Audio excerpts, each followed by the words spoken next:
کہتے ہیں کہ عادات، اخلاق اور طرز عمل خون اور نسل دونوں کی پہچان کرا دیتے ہیں۔ اس سلسلے میں ایک کہانی عرض ہے۔ ایک بادشاہ کے دربار میں ایک اجنبی نوکری کی طلب لیے حاضر ہوا۔ قابلیت پوچھی گئی، کہا سیاسی ہوں۔ عربی میں سیاسی افہام و تفہیم سے مسئلہ حل کرنے والے معاملہ فہم کو کہتے ہیں۔ بادشاہ کے پاس سیاستدانوں کی بھرمار تھی۔ اسے خاص گھوڑوں کے استبل کا انچارج بنا لیا گیا جو حال ہی میں فوت ہو چکا تھا۔ چند دن بعد بادشاہ نے اس سے اپنے سب سے مہنگے اور عزیز گھوڑے کے متعلق دریافت کیا۔ اس نے کہا نسلی نہیں ہے۔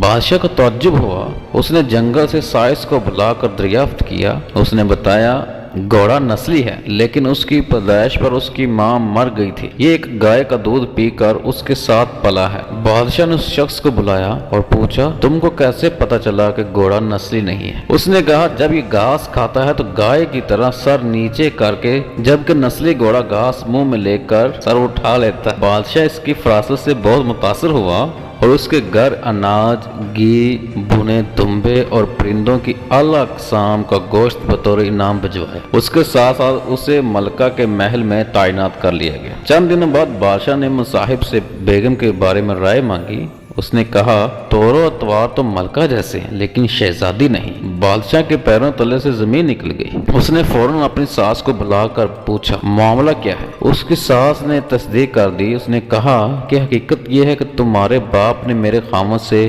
ہماری بیٹی کی پیدائش پر ہی رشتہ مانگ لیا تھا، لیکن ہماری بیٹی 6 ماہ کی عمر میں ہی فوت ہو گئی تھی۔ چنانچہ ہم نے تمہاری بادشاہت سے قریبی تعلقات قائم کرنے کے لیے کسی کی بچی کو اپنی بیٹی بنا لیا۔ بادشاہ نے مصاحب سے دریافت کیا اسے ملکہ کی شہزادی نہ ہونے کا کیسے علم ہوا؟ تو اس نے کہا ملکہ کا خادموں کے ساتھ سلوک جاہلوں سے بھی بدتر ہے، شہزادیاں ایسے سلوک نہیں کیا کرتی۔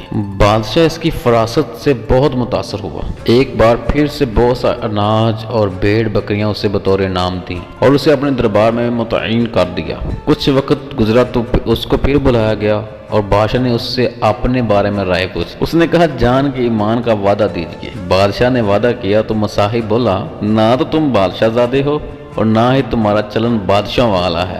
بادشاہ کو تاؤ آیا، یعنی غصہ آیا، مگر جان کی ایمان دے چکا تھا۔ سیدھا والدہ کے محل پہنچا۔ والدہ نے کہا یہ سچ ہے، تم ایک چرواہے کے بیٹے ہو، ہماری اولاد نہیں تھی تو تمہیں لے کر پالا گیا۔ بادشاہ نے مصاحب کو بلایا اور پوچھا کہ اسے کیسے معلوم ہوا؟ اس نے کہا بادشاہ جب کسی کو نام و کرام دیا کرتے ہیں تو ہیرے جواہرات، موتی اور سونا چاندی دیتے ہیں، لیکن آپ بھیڑ، بکریاں اور دیگر کھانے کی چیزیں عنایت کرتے ہیں۔ یہ سلوک بادشاہ زادے کا نہیں ہوتا بلکہ کسی چرواہے کے بیٹے کا ہی ہو سکتا ہے۔